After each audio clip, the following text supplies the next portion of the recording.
Well, hello and welcome to Crowd Church. There we go.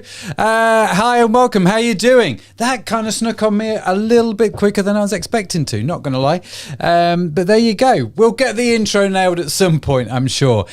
We are an online church for those that don't see the point of church but want to know more about Jesus and how he can help us live a more meaningful life. For those of you who don't know me, my name is Matt Edmondson and I get to lead and pastor this amazing online church. Yes, you heard that right.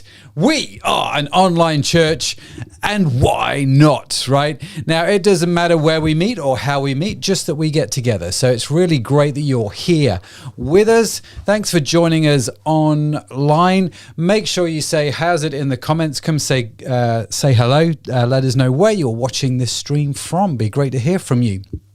Now, I know many of you watching this are new to Crowd, right? So just to give you a bit of context, we are part of Frontline Church. We're based in Liverpool here in the UK, and we are just here to inspire you about Jesus and how amazing he is. So please feel at home with us. Now, if you are watching this live, you can, like I say, join in using the comments below the live stream. Say hi, let us know what you think, ask your questions, debate, all of that good stuff. All I'm going to ask is that you just do it a little bit respectfully. That's it, right? Now, if you are watching the replay of the live stream, you can, of course, also use the comments as we do monitor them. You can also message us using the WhatsApp number in the corner of your screen. And we especially love it when you send us your photos, like send us your pictures of what you've been up to, send us your videos. Let us know how you're watching this live stream. What are you doing right now? Send us a picture. Just be aware that if you send them, there is a strong chance I may well show them on the live stream. Not guaranteeing it, but, just be aware that if you send stuff in, we may show it. Just like I say, send us a photo of where you are right now. How are you watching this stream? I'm giving you an excuse for a selfie, so get straight into it. As well as doing all of that, why don't you give us a like, comment, or a share if you're happy to do so. It's always great if you share the live stream out, as it enables us to reach new folks around the world, connect with new people. We've connected with people recently as far away as California, the Philippines.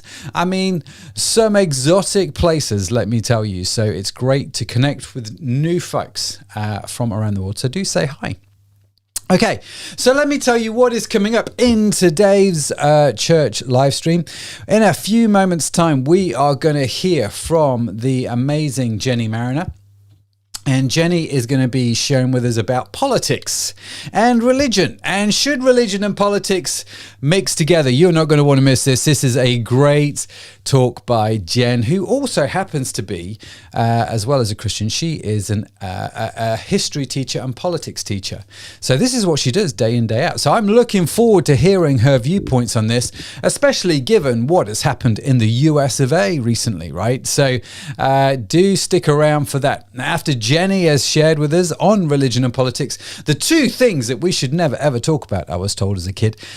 She's going to talk about them in one message. After that, we're going to have a brief time of worship, which I will talk about more in a little bit after Jenny has talked. Then we are, of course, going to have the Catchup video where Josh is going to basically apologize to you. That's what's going to happen in this week's Catchup video. And we're going to aim to finish around 4:45, 5 o'clock, somewhere around there. But first, if you have been to one of our streams before, you may have noticed something that is a little bit different. We have changed our name. That's right, we have changed it from Frontline City to Crowd Church. And I'm going to dig deep into why we've done this more next week. So do stay connected with us as I'll jump into that a little bit more next week as to why we've done that. But if you don't know our story, we started off as a small church plant this time last year in the city of Liverpool, here in the city centre. We met in a coffee shop, and so when we did that, Frontline City made an awful lot of sense, right? Because we met in the city. But then, of course, COVID hits and changes everything, including how we do church. So we moved online, we loved it. And so over the last few months, we've been trying to understand how to do digital church. And as a result, we've decided to stay as an online church. So Frontline City didn't really make sense anymore. So we've changed the name to Crowd Church. Oh, yes. But as you would expect, there is an awful lot more to this story, which we are going to get into next week. So do join us for that, because there's some really great stuff coming up in that whole name change thing. So let's see, how's everybody getting on over here? What's Matt Krupert here? I'll do it. Okay, so Matt's offered to cut my hair for me, and I've said no. And you've got your oven on. That's why you're in a sauna. Okay, fair play. It's good that you're here, Matt. It's good that every one of you is here. Like I say, do come say hi in the comments. And without further ado, I am going to introduce to you Jenny Mariner. Now, Jenny Mariner is a beautiful lady who is married to Jack. And Jenny will explain Jack. If you've not met Jack before, he actually was on the live stream a couple months ago. And Jenny and Jack Mariner have been members of Frontline for as long as I can remember. They're part of the leadership at Frontline. And Jenny is just a beautiful, beautiful lady who is always very, very wise. I always enjoy listening to what Jenny has to say. She always tackles the controversial topics very, very well. And this week is no exception, as she's going to look at church and politics and how Christians should let their faith shape their politics, or should they even let their faith shape their politics? All of that and more is coming up. So grab your notebooks, get yourself ready, and welcome Jenny Mariner.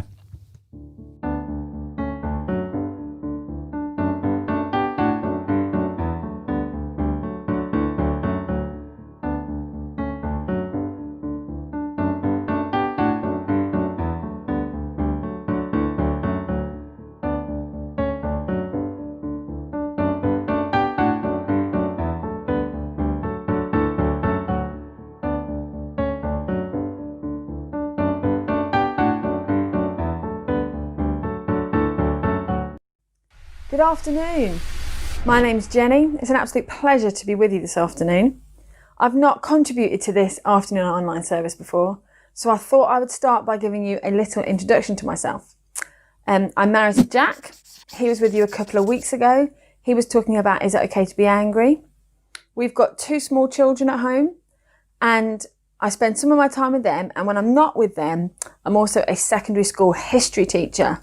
So I teach A-level politics as part of that, and that is our segue into our topic for the day, which is church and politics. It's a famous mantra, isn't it? That you must never mix religion and politics, that church and state should stay separate. But as we look at Mark today, I want to suggest to you that religion, that your faith, should absolutely shape your politics, your beliefs, who you vote for, how you interact with your government, how you protest, and so on. So let's get started by reading from Mark 12, verses 13 to 17. And it says, "Later, they sent some of the Pharisees and Herodians to catch Jesus in his words. They came to him and said, 'Teacher, we know that you're a man of integrity. You aren't swayed by others, and you pay no attention to who they are, but teach the way of God in accordance with the truth. Is it right to pay the imperial taxes to Caesar or not? Should we pay or shouldn't we?' But Jesus knew their hypocrisy. 'Why are you trying to trap me?' he asked. 'Bring me a denarius and let me look at it.' They brought him the coin, and he asked them, 'Whose image is this? And whose inscription on it?' 'Caesar's,' they replied. Then Jesus said to them, 'Give to Caesar what is Caesar's, and to God what is God's.' And they were amazed." Okay, so who are we talking about in this passage? Well, first off, you've got this group, the Herodians. We don't know very much about them.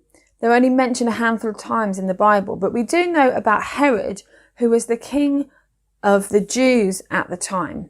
And he's in direct conflict with Jesus because you've got the current king of the Jews, and then someone who is being suggested as the Messiah, the saviour of the Jews. So he sees Jesus as a political threat, someone here to take his power.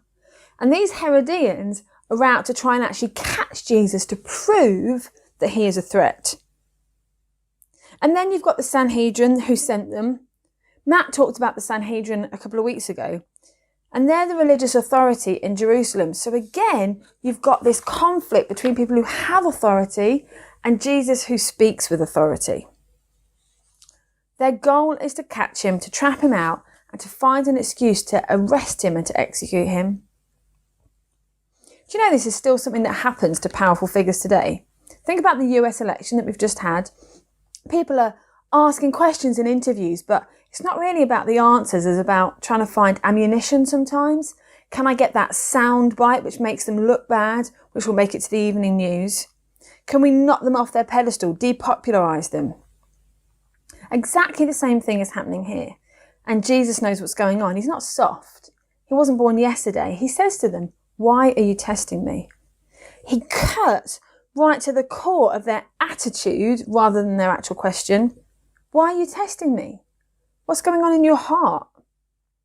He knows that actually, no matter what he says, they're not really interested in having a discussion with him. And unfortunately, I think there are many today, especially online, who are coming from a similar position, who are actually closed to the idea of having a debate. Did you know that if you get a lot of your news and information online, then there are actually like algorithms in most like search engines, social media, browsers and so on that are feeding you things that link to ideas or what you've already been interested in. They want to do that to keep you online, to advertise to you. But the kind of side effects of that is that you hear a lot of the same bias, the same point of view, and you get this idea, oh, well, everyone agrees with me. I must be right. Like anyone who doesn't agree with me, well, they're an idiot, aren't they?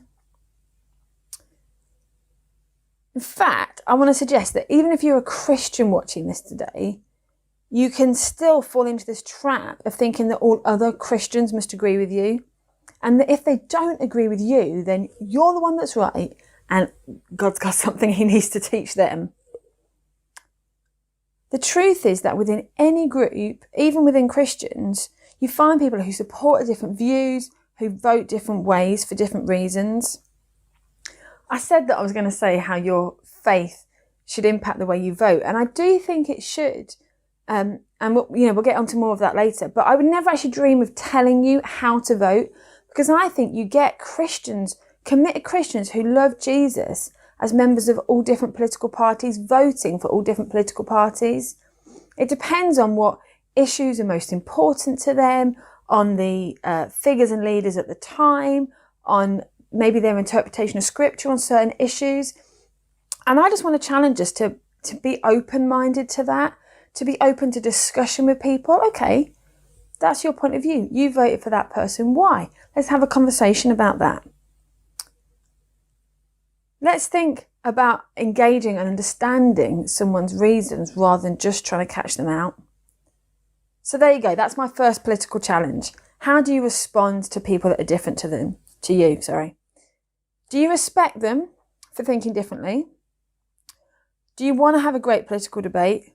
Or do you just want to hear people bounce back at you what you already think? Do you just want to see people that you disagree with trip and fall and be humiliated? That certainly is not Jesus' attitude. Yeah, he calls them out. He says, "Why are you trying to trap me?" But then he does actually engage in the conversation with them. He's happy to talk to them. He answers their question. So how does he answer their question? Well, he takes the issue out of the political debate and he applies a biblical, godly principle, the way God's kingdom works in the world, God's way of doing things. And I think that's what we need to do in our politics. They say, should we pay our taxes or shouldn't we? This was a huge topic, a massively controversial question, the sort of question that could start riots. Stop paying Caesar his taxes. What questions are like that today for us? Think about COVID guidelines. Should we follow the guidelines? Should we go further than the guidelines? Should we do less? We think they're too controlling, we should do less. What about abortion? Do we support abortion? Do we campaign against it? What about the NHS? Does it matter if it's privatised? Or Europe? Should we be in or out of Europe? There's loads. And it's easy to give an answer. Jesus could have just said, yes, pay your taxes. But he knew the issue wasn't exactly the issue. And he uses the opportunity to teach God's perspective on things. He says, whose image is this on the coin? Whose inscription? Caesar's, they replied. And Jesus said to them, give back to Caesar what is Caesar's. He's answering with a principle. Let's take a huge issue today like abortion. You could say to me, do you agree with abortion? And I could just say, well, to be honest, on the whole, no, I don't. That's an answer, but it's quite closed. There's no discussion. There's no value. There's no explanation. Or I could say, well, firstly, the Bible tells us that life is from God and that I should do whatever I can to protect that. And secondly, the Bible tells me that we should speak up for the vulnerable and the marginalised and those who can't speak for themselves. So in the issue of abortion, yes, I believe a woman has a right to their body. But I would say that that unborn baby is the vulnerable one who can't speak to themselves. And actually, I would agree with defending the right of that unborn baby and allow it life where that's possible and reasonable. It's a more long-winded answer, but it explains and it gives a biblical value. Jesus gives that biblical principle, give to Caesar's what is Caesar's. Okay, so he's saying we should pay our taxes, but like, so what? Most of us do that anyway, right? But I think why this passage is quite well known and quite common is that there is a wider principle here that Jesus is getting at, that in fact, most of the time, with most things, we need to obey the law of the land in which we live. In fact, brace yourselves for this one. I think he's actually saying we need to honour our government even if we don't like them. Do you know the Roman government was a colonial oppressor? They believe in slavery, they believe in military expansion, they're ruling Israel because they've won wars, they're oppressive, and those taxes, the taxes that Jesus is saying should be paid, they're going to fund all of that bad stuff that Rome is doing. But Jesus doesn't say, do you know what, it's okay because they're a bad government, so don't pay your taxes because your taxes are going on bad things. What he says is it's your responsibility to pay your tax, give to Caesar what is Caesar's. It's his responsibility before God what he then does with that money. That's how it works. And there's a verse in Romans 13, verse 7 that backs it up. It says, give to everyone what you owe them. If you owe taxes, pay taxes. If revenue, then revenue. If respect, then respect. If honour, then honour. So this verse in Romans is actually going further and saying not only should we obey the government, we should also respect them and honour them. Ouch. If you don't like them, if you don't think they're worthy of respect and honour, then ouch. What if I don't like Boris? What if I think he's wrong? What if I think he should be providing more for the people of our city? What about the families around me who don't have anything? Well, Jesus is saying we are called to radical submission, obeying the government, giving them our respect and our honour because they are leaders and they have been put into these positions of power and authority. That is quite countercultural, isn't it? Where most people are doing the best they can to pull down authority figures and point out what's wrong with them. The Bible's saying honour them, show them respect, pray for them. Pray that God changes their mind about policies if you want to. Pray for the person in position of leadership. Cry out for them. But actually, and I heard this once and I think it kind of cuts to the heart here. It says, we are to respect and honour the rank, if not the person. Ultimately, we submit to and respect our leaders, whoever they are. Okay, so I'm going to submit to them, I'm going to respect them because they're our leaders. Are there any exceptions to that? Are there any times when we can disobey our government? Well, yeah, I think that there are. When following the government undermines you fulfilling the core principles of your faith, then I think you can disobey the government. If you look at the story of Daniel, he did not bow down and worship the ruler because he wanted to worship God. He didn't want to violate the 10 Commandments, and that caused him to be thrown to the lions, didn't it? Or what about Nazi Germany, when you had Christians hiding Jews away or smuggling them out of the country? Again, those people were choosing, I would say, the higher value of life and protecting life over honouring a government that was clearly going against God's principles. But the reality is that these are exceptions. We're not facing murderous governments intent on genocide most of the time. For us, it's more about being personally transformed and seeing the systems changed from within. So most of the time, you need to honour and respect your government and obey the law of the land in which you live. But you know what? Jesus goes even further. Because he says, give to Caesar what is Caesar's, but then he says, and give to God's what is God's. So, think about it. What has God's image on it? Well, according to Genesis, the first book in the Bible, that is us. We, human beings, are made in God's image. So, if you've got to give to Caesar what is Caesar's and give to God what is God's, that means that Jesus is saying, is your whole life submitted to God?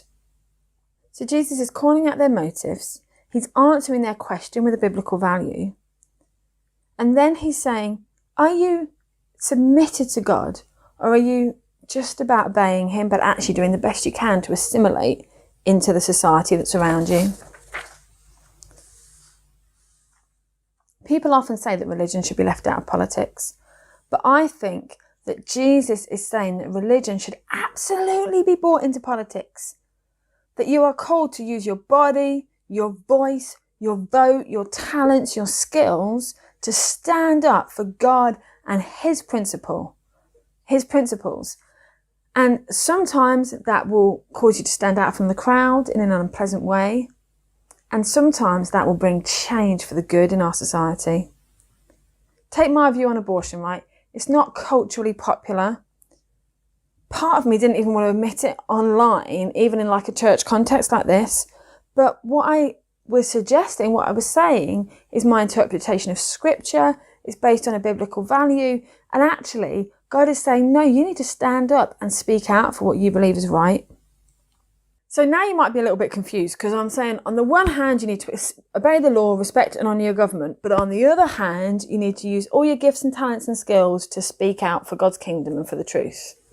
Can you do both? Okay, so where I want to bring this into land is to suggest that you absolutely can show honour and respect to your government while also being deeply challenging.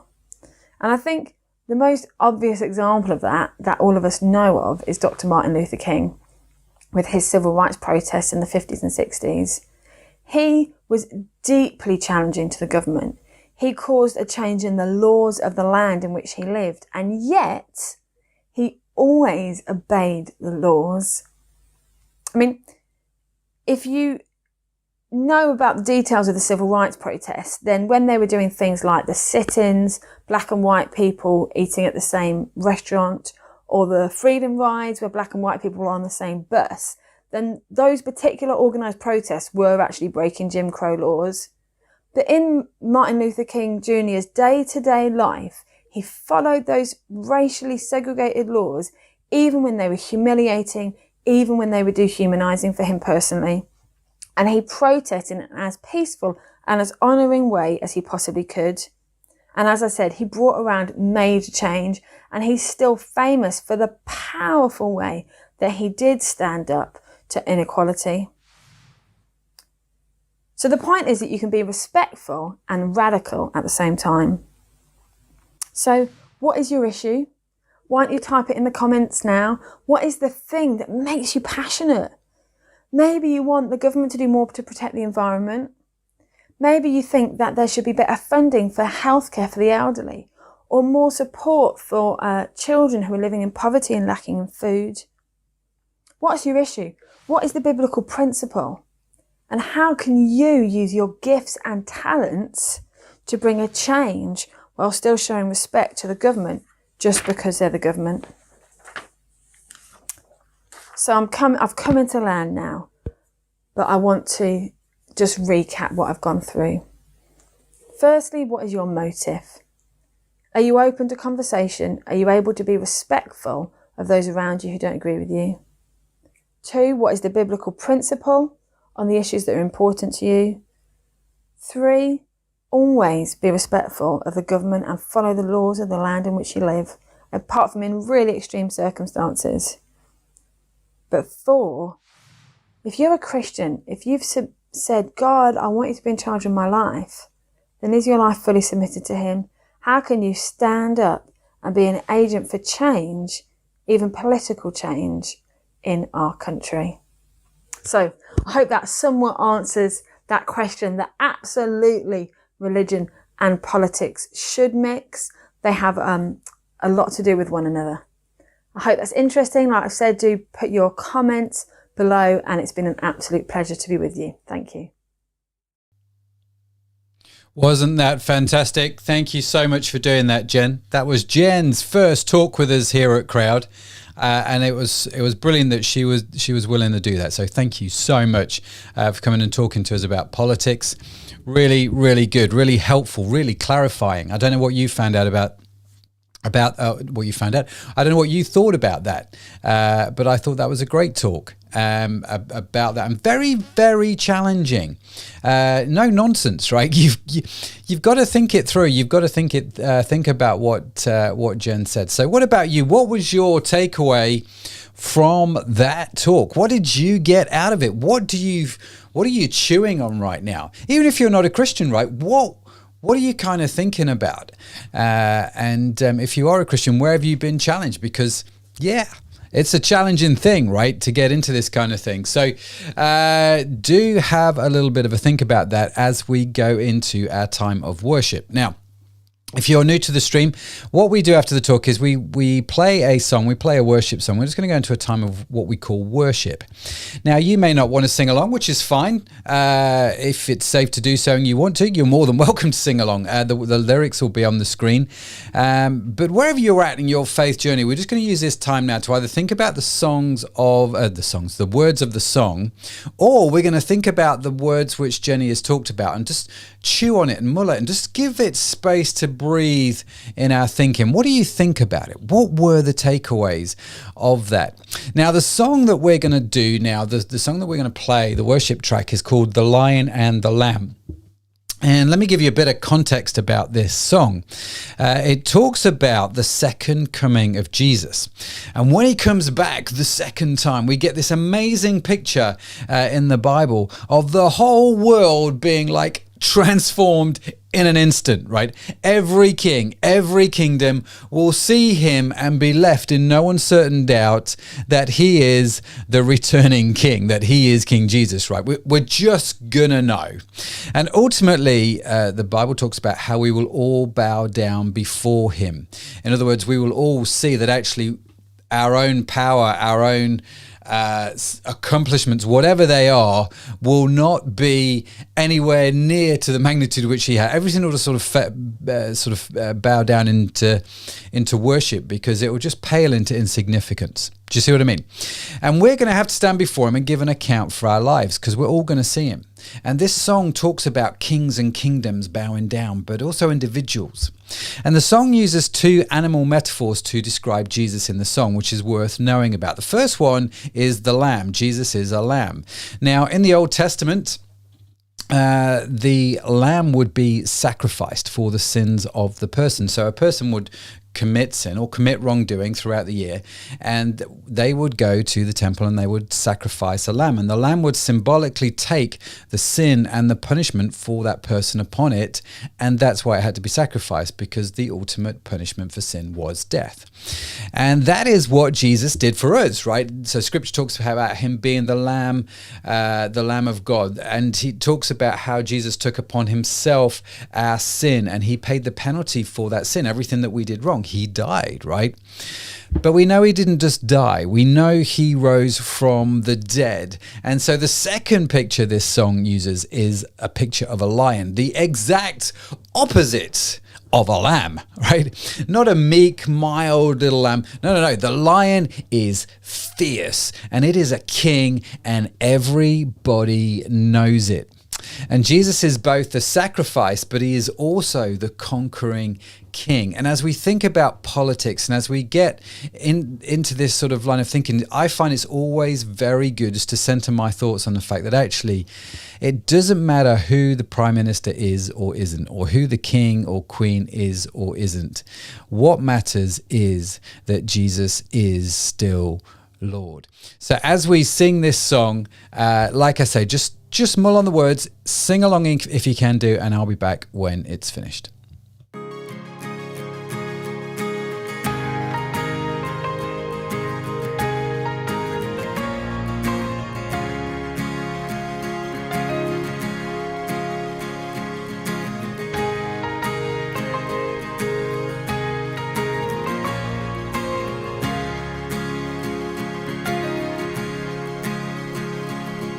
He's coming on the clouds, kings and kingdoms will bow down.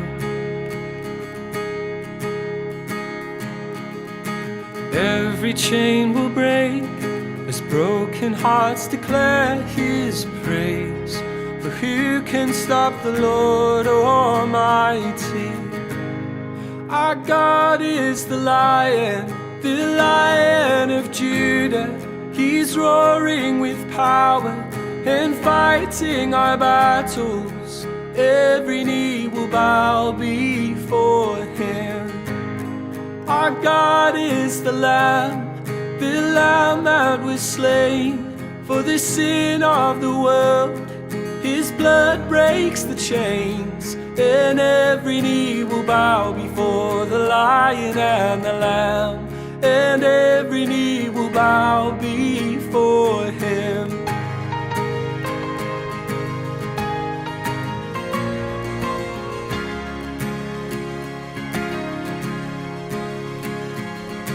Open up the gates, make way before the King of Kings. The God who comes to save is here to set the captives free. For who can stop the Lord Almighty? Our God is the Lion of Judah. He's roaring with power and fighting our battles. Every knee will bow before him. Our God is the Lamb that was slain for the sin of the world. His blood breaks the chains, and every knee will bow before the Lion and the Lamb. Oh, every knee will bow before him.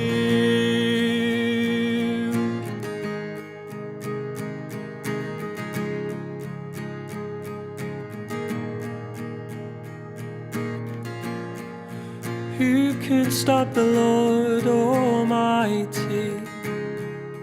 Who can stop the Lord Almighty? Who can stop the Lord Almighty? Who can stop the Lord Almighty? Who can stop the Lord Almighty?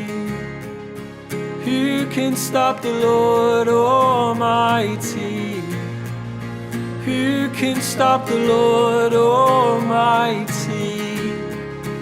Who can stop the Lord? Our God is the Lion of Judah.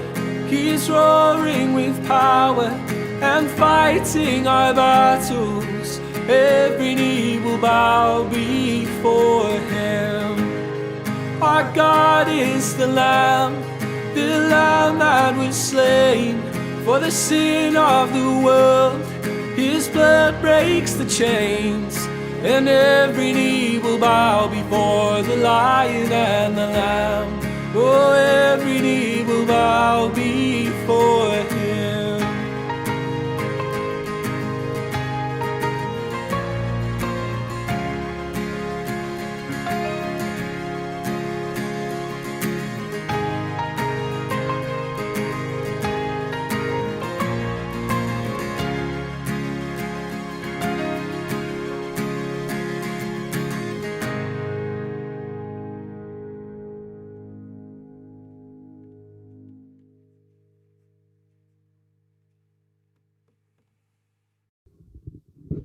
Well, what a great song. Thanks again, John and Grace, for doing that. It's a really powerful song, isn't it? Talking about Jesus being the Lion and the Lamb, the all-conquering King. And just remembering that when it comes to the politics of our world and of our nation, right? And just sort of thinking that through. So what did you guys put in the comments? Whatever your takeaways are, write them in there now. Let's have a look at what you guys think. What did Matt put here? Trust in God in all decisions. Put your thoughts to him in prayer. Very, very good. Very true. Very true. Sharon says, thanks for the talk, Jen. Dave says, thanks for the talk, Jen. All very good. Very, very powerful talk. I must have heard that talk 3 or 4 times because I actually edited this video. So we had to put the little slides and stuff in there. Just get something out of it every time that I watch it. Not going to lie. Great video. And I think very, very needed in the church today to understand politics, especially when politics is such a divisive issue. And Jen did touch on that. You know, we're not looking for ammunition here. We're looking for ways to, bring change and bring unity rather than division.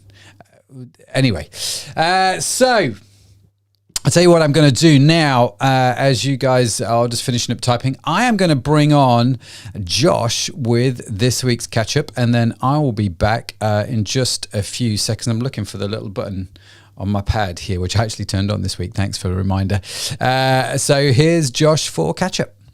Hello, and welcome to this week's Sunday catch-up.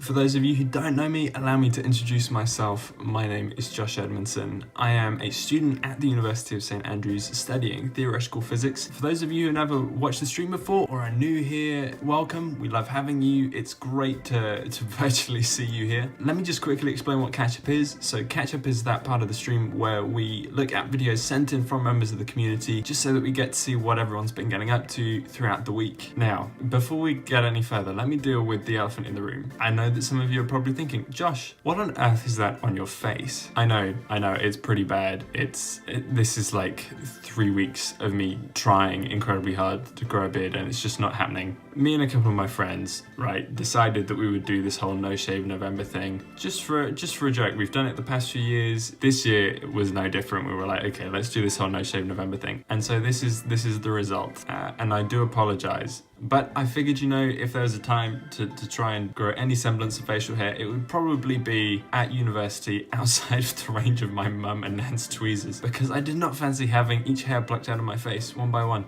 This week has been a pretty normal week, I think. I'm getting closer now to the end of semester 1. I've actually only got 1 week of teaching left, and then it's sort of exam prep and then exams. So yeah, this whole semester has just flown by. But today is a special day. Some of you might know why. If you don't, it's my birthday today. Happy birthday me, to take a leaf out of the book of Matt Crew. But that's enough from me. Let's get on to this week's catch-up videos. So I'm in town seeing a client, start cycling home, get to the Liverpool Empire in Liverpool, if you know it. Tyre blows out. So I've now spent the last half an hour walking home. Probably got another 20-25 minutes to go. Hashtag first world problems, right? And despite all the noise and the traffic, It's actually quite a pleasant walk. Had to reschedule a few meetings, but you know what? We're still happy and smiling. So Zoe, what have you been up to this week? Absolutely nothing. I've been stuck in my room with isolation. No, not with isolation, in isolation. Now I'm just studying for a test that I just found out about. So today is our Josh's birthday, 19th birthday, and the first one he's not spent with us. So happy birthday, Josh. Zoe's made these brownies for you, which we will eat later in celebration. There's one here for you, but it will probably go off by the time you arrive, so I might have to eat it for you. Hi.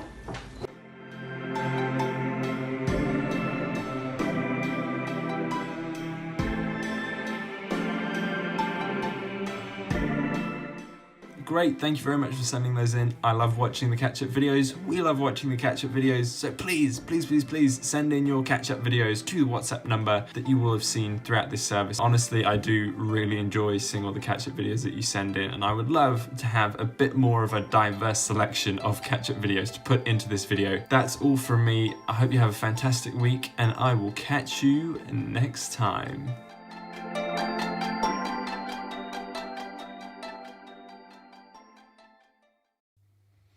Very good. Thank you, sir. Now, there was one video that I forgot to send to you, Josh, and that's my bad. And that's partly because it didn't come through on the system until after you'd done all the catch-up stuff. And that's this one from Mr. Matt Crew. Let me play this catch-up video that was missed. Food Hub sausages. Food Hub sausages. Oh, dear. I'm just wetting myself laughing as Matt's singing about the sausages. Oh, that was brilliant. And you know what? I loved in that catch-up video. It is Josh's birthday. Hang on, let me play this. I don't know if you can hear that. I'm hoping you can. Right, so it is Josh's birthday today. Happy birthday to you, Josh. And I love the fact that in that montage, your mum sent you a photo of a video of brownies which Zoe made for your birthday, which you're not going to get to eat. So I thought the jazz version of Happy Birthday would be appropriate. Oh yes, happy birthday. So happy birthday to you, son, and many, many more. Now, it is Keone's birthday coming up this week. Keone's going to turn 18, so happy birthday to you, Keone. I know a few of you have celebrated your birthday this week. I was just frantically looking on Facebook to find out whose birthdays it was, and I can't find it for whatever reason. So if it is your birthday this week, and in the coming week, happy birthday. This is for you, a little bit of jazz. Oh yeah. Anyway, I could play that all day long. It's just so cool, isn't it? So let me tell you what is coming up next week and in the next few weeks, because you're not going to want to miss what's going on. Next week, like I say, I'm going to be talking about Crowd. Let me just turn that happy birthday. There we go.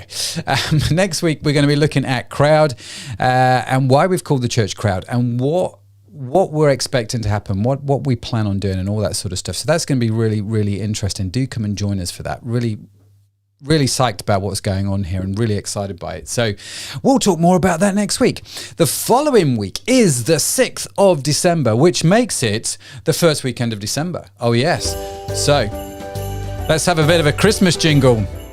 I feel like a radio presenter with all this music going on in the background. The first weekend of December, notoriously, my household and I, we've gone out and bought Christmas tree, and that's the weekend we put our Christmas decorations up and we start to celebrate Christmas. The good news is that celebration we are bringing to Crowd. Oh, yes, we are. So on the 6th of December, we will be starting our Christmas series. So on the 6th of December, we will have A Season of Dreams by the amazing Phil Watson, followed by A Season of Joy, which Malcolm and Trish Morgan are going to be doing for us. They're going to be speaking at. And then after that, we are going to be having a Christmas, the final one just before Christmas, called A Season of Hope. And our very own John Harding is going to be doing that. So we've got some amazing speakers. Phil is just brilliant and very, very funny. Malcolm and Trish are just some of the loveliest people you will ever meet on the face of the planet. Genuinely lovely, lovely people. And John is just, John's cool. He's just quintessentially cool, isn't he? And so we've got some great speakers, and Sally Birch and I will be leading the Christmas services. We're going to have games for kids. We're going to have all kinds of madness and craziness going on, as we usually do around Christmas. So you definitely are going to want to connect with those, put the dates in your diaries, invite your friends along, do watch parties, do whatever it is that you do, and come and have some Christmas festive fun. We'll sing carols and we'll do all the usual Christmas stuff that we do. So do come and join us for those. Really can't wait, because, I'm starting to get in the Christmas spirit. I don't know about you. I'm starting to feel a little bit festive now. Now we've sort of got through Josh's birthday, we can start to think about Christmas, which is how it works in our house. So I hope you're going to join us for those. Now, what's Matt put here? What a great service day. Thanks, everyone. Remain blessed. No, thank you. Dave wrote, I am thankful for the men and women God has called and placed to serve in politics at local and national levels. That's very, very true. The Bible tells us to pray for our government. And it tells us to pray for our government before we complain about it. Just want to put that out there. We've had enough of clever people without a conscience. Now let us see what honest, God-fearing men and women will do. I might be robbing a quote here. That would be really unlike you, Dave, if you did do that. But no, very, very true. And if you do serve in politics and in the political arena, whether it's national, whether it's local, whether it's in our nation or in other people's nations, God bless you. I appreciate it. It's probably one of the hardest jobs in the world to do. And we do pray for you, and very, very grateful for your service to the public. So keep on doing that. Anything else that I'm just scanning through all the comments here. Dave also wrote, I think Einstein said those who believe that politics and religion do not mix understand neither, which I thought was a great quote. I like that quote. So absolutely. I hope I've quoted that right, actually. Now I put it on there.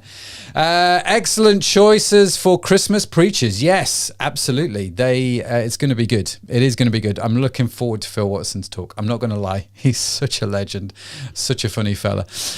So yeah, really, really looking forward to that. Okay, so it is 4:48. I think that's basically everything from us. I hope you've enjoyed today's service. Hope you've connected with God. Hope you've got a lot out of it. Now, on the website, on the new website, crowd.church, you can go on there and there is a place where you can put your prayer requests. So if you do have a prayer request, if there's anything you would like us to pray for, just go onto the website, fill out that form, and we will pray for you. Or text us on this number in the corner of the screen, or just add it to the comments if you don't mind it being public. We would love to pray for you, especially if you have never really encountered Christ before and you just need God to do something. Be great to meet him, wouldn't it? And we would just enjoy praying for you. So do fill in the form on the website, text us on this number here, or get in touch with us by email. However you want to do it.